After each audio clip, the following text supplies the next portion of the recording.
আসসালামু আলাইকুম সবাইকে, হেলেন কিচেনে সবাইকে ওয়েলকাম জানাচ্ছি নতুন একটা ভিডিও নিয়ে। আজকে আমার রেসিপিটা হচ্ছে আপনাদের জন্য দই চিকেন বা দই বেবি চিকেন, যেটাই জানেন না কেন ওটা। তো ওটার জন্য আমি প্রথমে নিয়ে নিব হচ্ছে চিকেনে আমি দিয়ে দিয়েছি হচ্ছে দই, তারপর লবণ দিছি। আর দই আর লবণগুলোকে চিকেনের গায়ে ভালো করে আমি ম্যারিনেট করার জন্য রেখে দিব। এগুলো পাশে 10 মিনিটের জন্য রেখে দিব। তারপর হচ্ছে আমি একটা প্যানে নিয়ে নিব হচ্ছে রেগুলার রান্নার তেল। তারপর দিব হচ্ছে পেঁয়াজ। এখানে আমি হচ্ছে 1 কাপ পরিমাণের পেঁয়াজ দিয়েছি।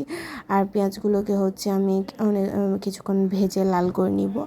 আর পেঁয়াজগুলো হচ্ছে সিদ্ধ হওয়া পর্যন্ত আমি একটু ভাজবো, ছোটো আঁচে করে ভাজবো।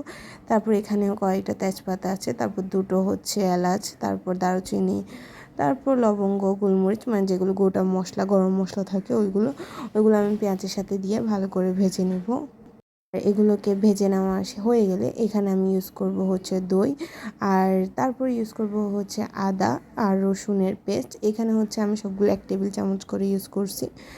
আর এখানে আমি এগুলোকে ভালো করে কষিয়ে নিব যাতে হচ্ছে আর যে স্মেলটা আসে ওটা না আসে। তারপর ইউজ করব হচ্ছে 1 কাপ পরিমাণের লিকুইড দুধ। আর এখানে হচ্ছে আপনারা চাইলে হচ্ছে যে পাউডার দুধ থাকে ওটাকে আপনারা পানিতে মিক্স করে দিয়ে দিতে পারবেন। তারপর আমি এখানে রেগুলার যে মশলা থাকে, মরিচ, লাল মরিচের গুঁড়ো, তারপর ধনিয়া গুঁড়ো, হলুদ গুঁড়ো, সবগুলো হচ্ছে 1 টেবিল চামচ করে নিয়েছি। আর হলুদ গুঁড়োটা হচ্ছে 1/2 টেবিল চামচ নিয়েছি। তারপর হচ্ছে আমি এখানে ইউজ করব রোস্টের মশলা। আর এই রোস্টের মশলাটা হচ্ছে একদম হোমমেড। আপনারা আমার ইউটিউব চ্যানেলে হচ্ছে আমি এই রোস্টের মশলার ভিডিওটা আপনাদের সবাইকে দিয়ে দিব, যাতে হচ্ছে ইজিলি আপনারা বাসায় বসে হচ্ছে একটা রেডিমেড রোস্টের মশলা রেডি করতে পারেন, যা দিয়ে হচ্ছে অনেক ভালো হয়। আর এটা হচ্ছে রোস্ট না, আমি দই চিকেনটা যেটা আছে ওটা রেডি করতেছি। তো যার কারণে আমি এখানে রোস্টের মশলাটা দিছি হচ্ছে আরও ভালো করে ফ্লেভার আর একটা আলাদাই মজা হয় এই মশলাটা দিলে। তারপর দিয়ে দিব হচ্ছে লবণ। এখানে আমি স্বাদ অনুযায়ী লবণ দিয়েছি। তারপর আগে থেকে দই আর লবণ দিয়ে হচ্ছে ম্যারিনেট করে রাখা মুরগির মাংসগুলোকে দিয়ে দিব।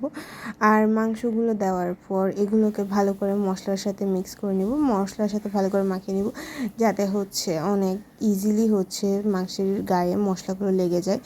আর এগুলো হচ্ছে একদম মিডিয়াম আঁচে করতে হবে। সামান্য মিডিয়াম আঁচে করে কিছুক্ষণ রান্না করলে হচ্ছে যতক্ষণ অবধি আর কি মাংসটা ভালো করে প্রপারলি যে সিদ্ধটা হয় ওটা না হওয়া পর্যন্ত হচ্ছে কুক করব। আর কুক করার পর এখানে আমি দিয়ে দিব হচ্ছে, এখানে চিনি দিয়েছি লাস্ট পর্যায়ে। এটা দিয়েছি হচ্ছে ব্যালেন্সের জন্য, কারণ হচ্ছে একটু মিষ্টি মিষ্টি ফ্লেভারটাও আসে। আর এটা খেতে অনেক বেশি ভালো লাগে। আর দেখো এটা কিন্তু দেখতেও অনেক বেশি সুন্দর হয়েছে। তারপর হচ্ছে আমি এখানে দিয়ে দিব হচ্ছে পানি আর কয়েকটা গোটা কাঁচামরিচ দিয়ে রান্নাতে বসিয়ে দিব। এটা একদম মিডিয়াম আছে হচ্ছে যতক্ষণ পর্যন্ত পানিগুলো শুকিয়ে যায় ভালো করে আর ভাজা ভাজা করে রান্না না হয় ততক্ষণ পর্যন্ত কুক করব। আর এই তো রেডি আমার হচ্ছে বেবি চিকেন। আর এটাকে যেই নামে বলো কেন, দই চিকেনও বলে অনেকজনে। আর এটা খেতে অনেক বেশি মজা হয়। তো আজকের ভিডিও এতটুকু। আমার চ্যানেলে যদি নতুন হও তাহলে সাবস্ক্রাইব করবা, আর যদি আমার চ্যানেলে পুরনো হও অবশ্যই কিন্তু লাইক দিতে ভুলবে না, আর কমেন্ট করে জানাবা যদি বাসায় এটা রান্না করে থাকো। আর এটা খেতেও কিন্তু অনেক বেশি মজা হয়। তো বাসায় অবশ্যই ট্রাই করবা আর সুন্দর সুন্দর কমেন্ট করবা। তো আজকে ভিডিও এতটুকু, দেখা হচ্ছে নতুন কোনো ভিডিওতে। আসসালামু আলাইকুম সবাইকে, টাটা। সবাই ভালো থাকবা, সুস্থ থাকবা।